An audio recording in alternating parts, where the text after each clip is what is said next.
now call Mr. Chua to present his presentation. He is from Malaysia.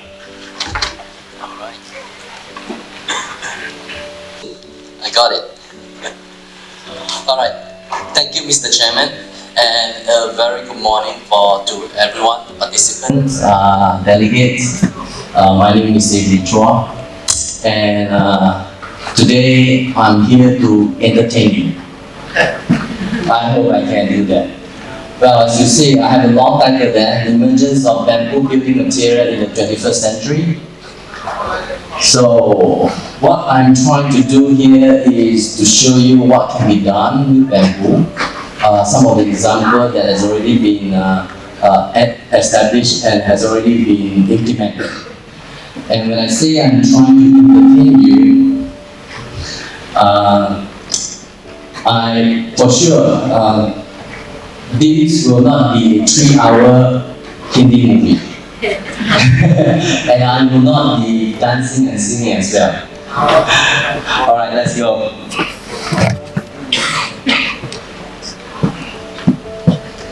This is a Shanghai World Expo. It's a venue that located in Shanghai. It's called Hometown. That means a lake. But actually, it's actually more of a river. This is by the bank of Shanghai. It's built in 2010 with around 3 kilometers of walkway. And this is using 4th generation bamboo material that is suitable for exterior use. This platform, the staircase, the walkway, these are all made from bamboo. As you can see, the walkway. This, again, the other side. What happened? Yep. So, in 2006, we first launched a new product using bamboo for exterior. And up till today, there's already 100 million square feet of this material installed worldwide. The next project, this is a project in Chengdu, Sichuan, built in 2011 by the architect Mr. Liu Jianghu. And this is a tourist attraction. You see the roof, the beams, and then the pagoda. You see that pagoda? All the railings. These are what you call blanks or shading. These are all made from the same material. Oops. It's going too fast. Alright, the roofing. So this is done with glass panel at the bottom and with facade of what you call slack of bamboo material. Next project, this is done in Banana Island, Doha.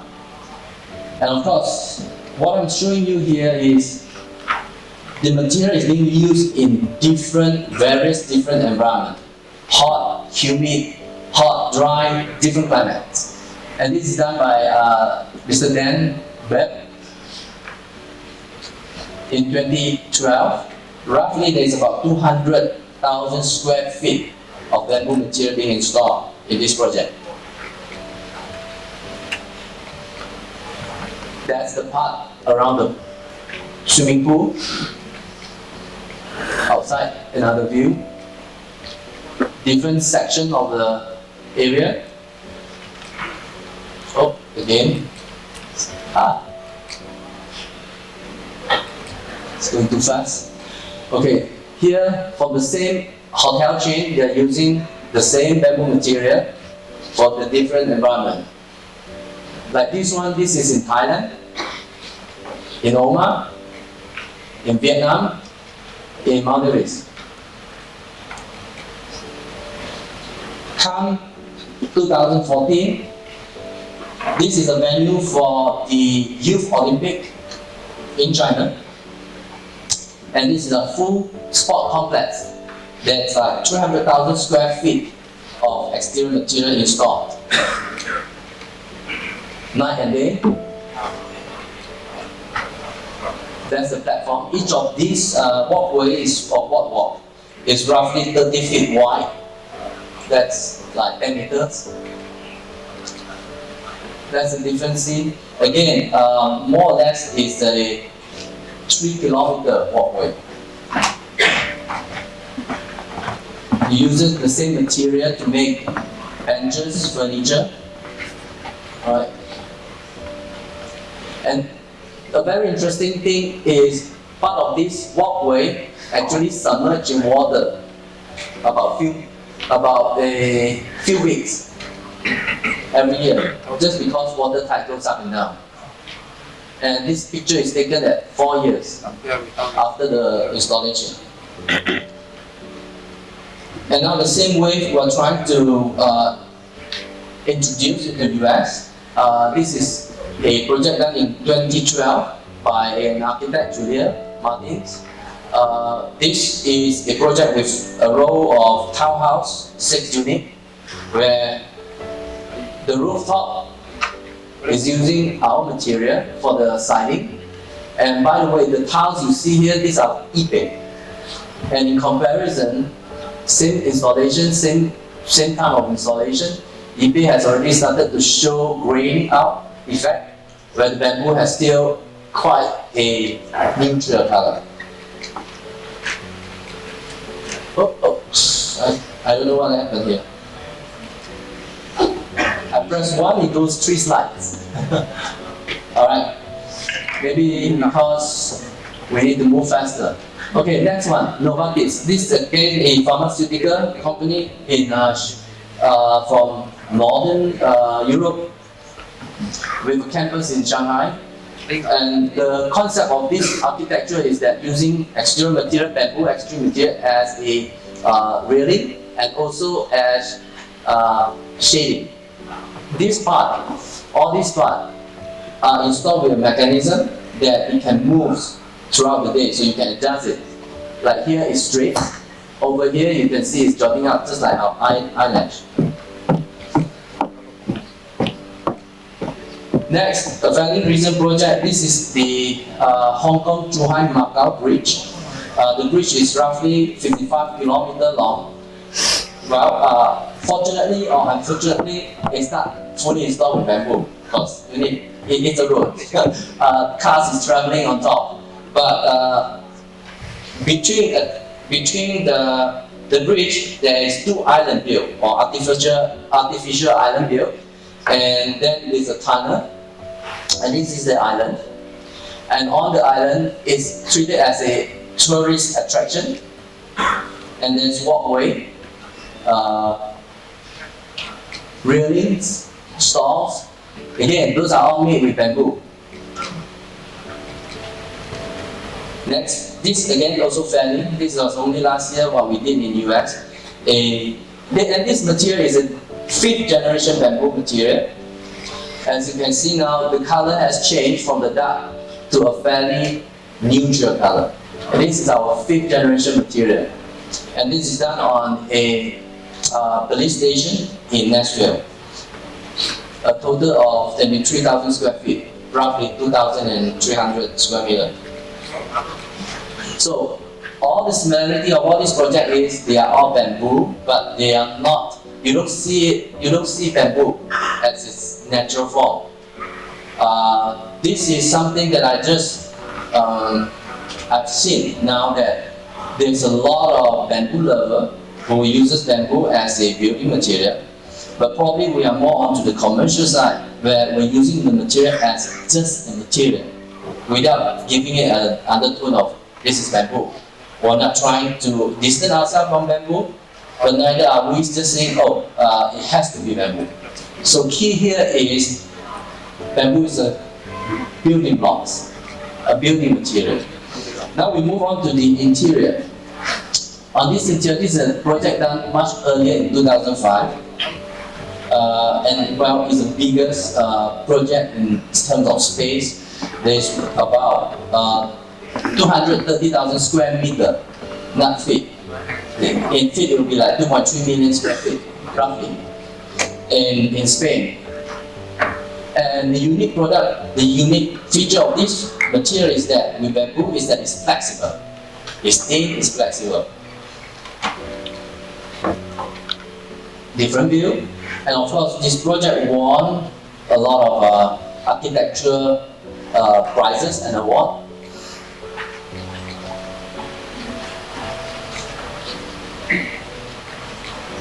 Oops, again. Alright, next, this is a project, a grand theater on Opera House. Up till today, I believe there are roughly about 20 Opera House built with fully 100% bamboo material, meaning even this auditorium can be made with bamboo, 100%. Alright, more than 20 where anything that is in the auditorium or in the building that is using wood can be replaced with bamboo. And of course, also the surrounding area of the bamboo with the walkway around the lake, those are all made with bamboo building material. Over here is the wall, is the ceiling, is the chair, is the theater.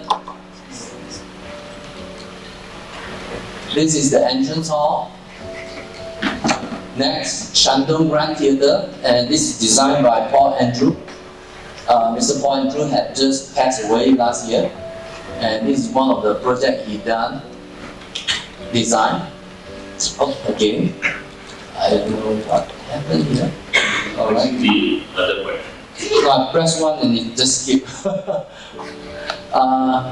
Alright, on here, the material here, if you see, it's a pieces of facade, and those facade actually had only used bamboo veneer, 0.6%, 0.6 mm bamboo veneer on aluminium casing.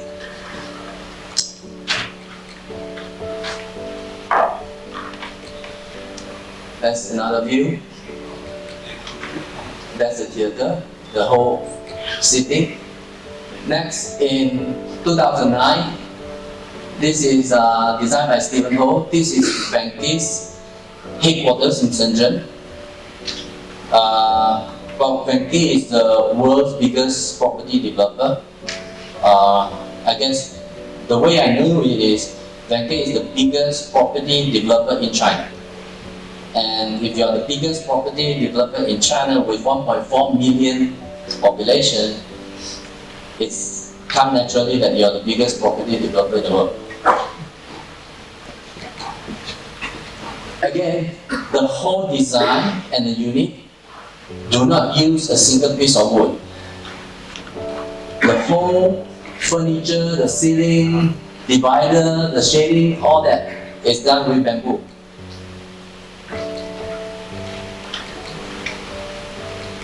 So this can go on, and I don't want to bore you with the same thing. That's why I'm saying I'm trying to entertain you.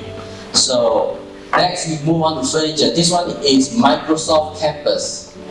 Again, the big corporation, they need to start working on conservation and sustainability. So this part is all the furniture here is built with bamboo material.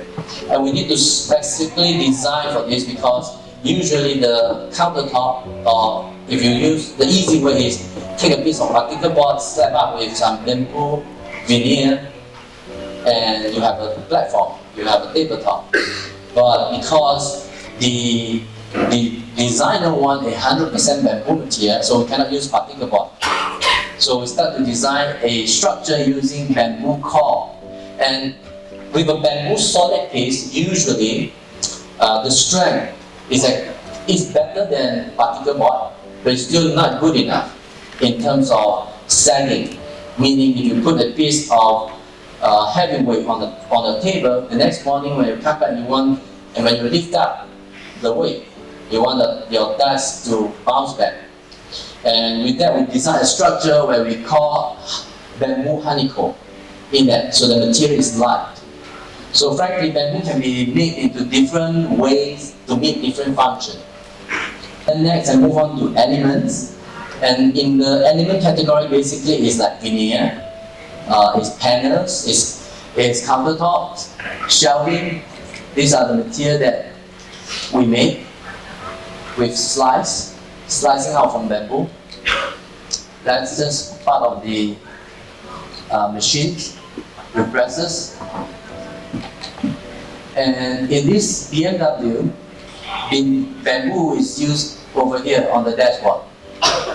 You know, the older days you see a lot of maybe maple with burr used, but on this series X5 and X6, they use it specifically just bamboo. Another view, this is the Toyota showroom,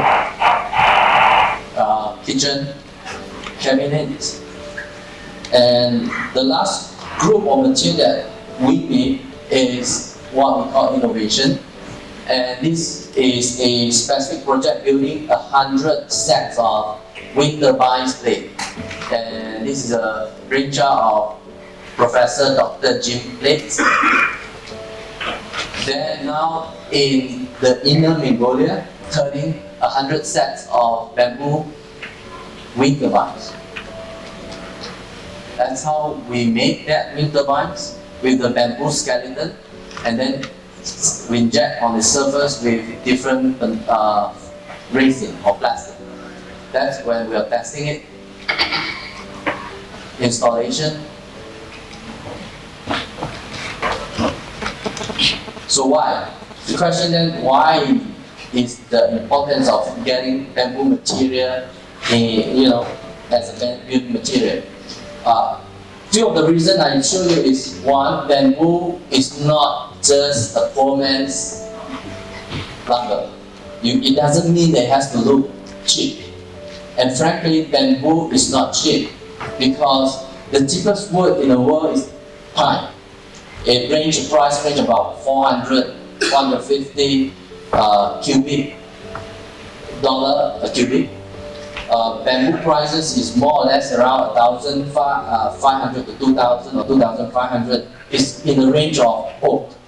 And in the case of exterior grade, it's really more towards 2005, as in the grade of Ipe, or Chenga, or Iroko. So it's a high grade wood. And why do we want to encourage the usage of bamboo? Because of this, right? And again, I'm not saying because if you use wood, then this is definitely the outcome. Everything needs to be managed. But as an alternative, because wood, bamboo grow faster, so it will serve as a good building material.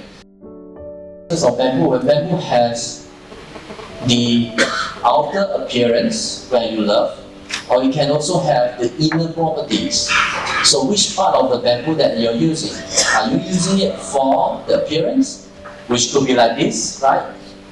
The green bamboo poles, bamboo mat all joined up in different color, or you split it and you get a different geometry look, or you cross cut it, or you slanting and cross cut it to get yet another look.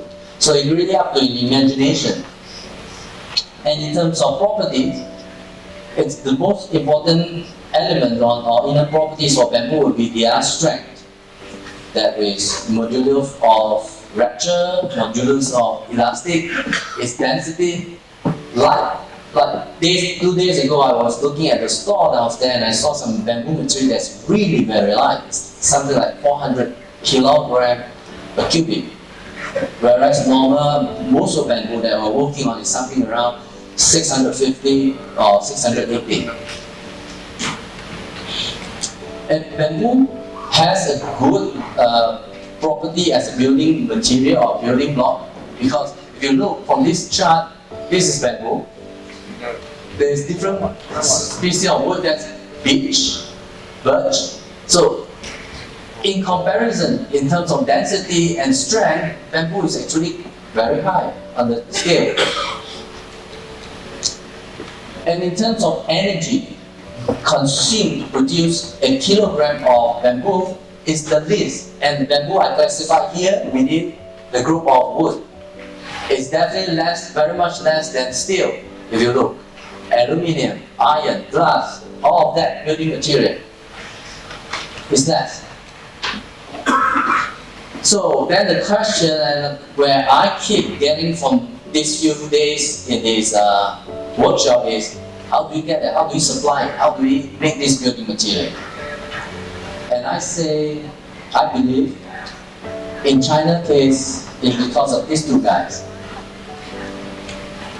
It's Xi Huangdi, which is the emperor that unites China. It is Mao Zedong who reunite China again.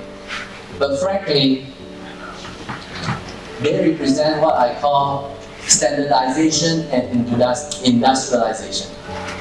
Xi Huangdi is the standardization because when he united China, he unified all the measuring unit. Without a single measuring unit, it's very difficult for a group of people to work together. And I see many people can get there to make what we make by looking into these two parts of the equation. That is standardization. Because I would believe it's difficult to have quickly just to put on a big factory here and then start to produce the material through one single factory. I believe it's more logical that you will end up with maybe 50 or maybe 100 small factories. But then each of these small factories have to collaborate to come up with a single standard system. Then you are able to supply this material through a single source, a single channel, or else it's too chaotic. And then the next step is there has to be a certain level of industrialization. The manufacturing of bamboo cannot continue in the form of primitive innovation that you just depend on just one hornbill method to cut, to harvest, and to shape the bamboo, because that's not efficient. Throughout our history on producing bamboo material, we came from the hornbill method as well. And then step 2, we start to try a different way of approach, trying to reduce wastage, increase yield. Then came the sawing the stick, this part. But then sawing, you lose a lot of fiber. Then come the next step, the splitting. So we evolved from a hornbill with maybe 500 workers just splitting bamboo to using saw to using a single machine and reduce labor.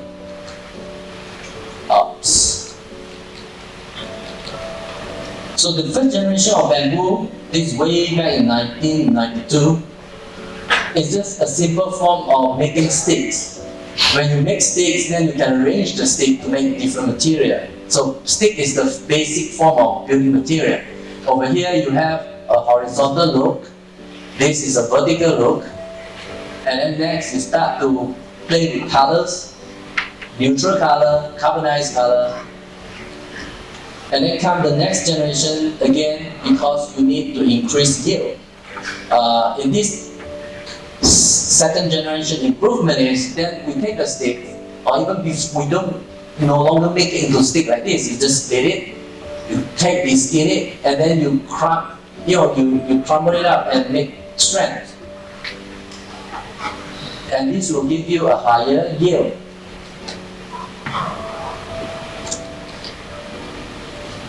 Material is then formed into beams or into panels.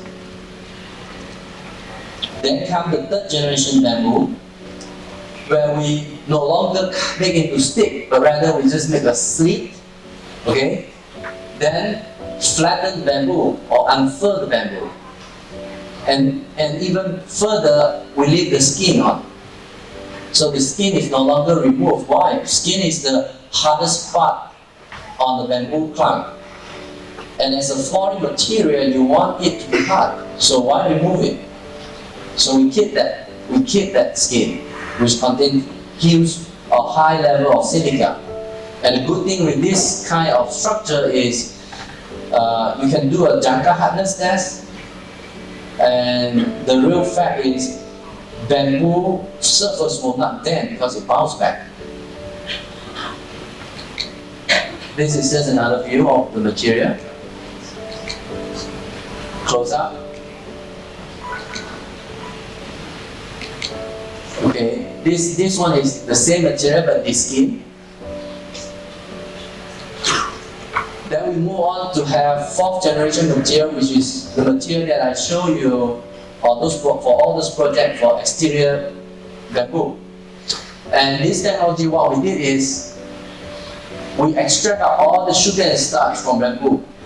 So traditionally, in a wood-based industry, in order to preserve wood, you add in chemicals. So you add in ACQ or you add in CCA. Those are kind of toxic that will preserve wood. In our case, because we need to keep our material bamboo as green and as a positive green material, so instead of adding in chemical, we extract out the nutrients. So it's a negative effect. And then in those cavity, then we inject in a phenolic resin. That's about 10%, or roughly 10% of that phenolic resin to coat the surface and to bind the material together. From there, recently, then we came out with the fifth generations of bamboo material, which instead of extracting out the nutrients here, we put in ceramic particle. It's the same old particle, clay, mud that you make ceramic bowl, but in a nanoparticle form, so that it will be able to penetrate into the cell. And by doing so, we crystallize all the nutrients, including the cell wall. Are you entertained? Maybe. So, anyway, that is my presentation today, and thank you very much.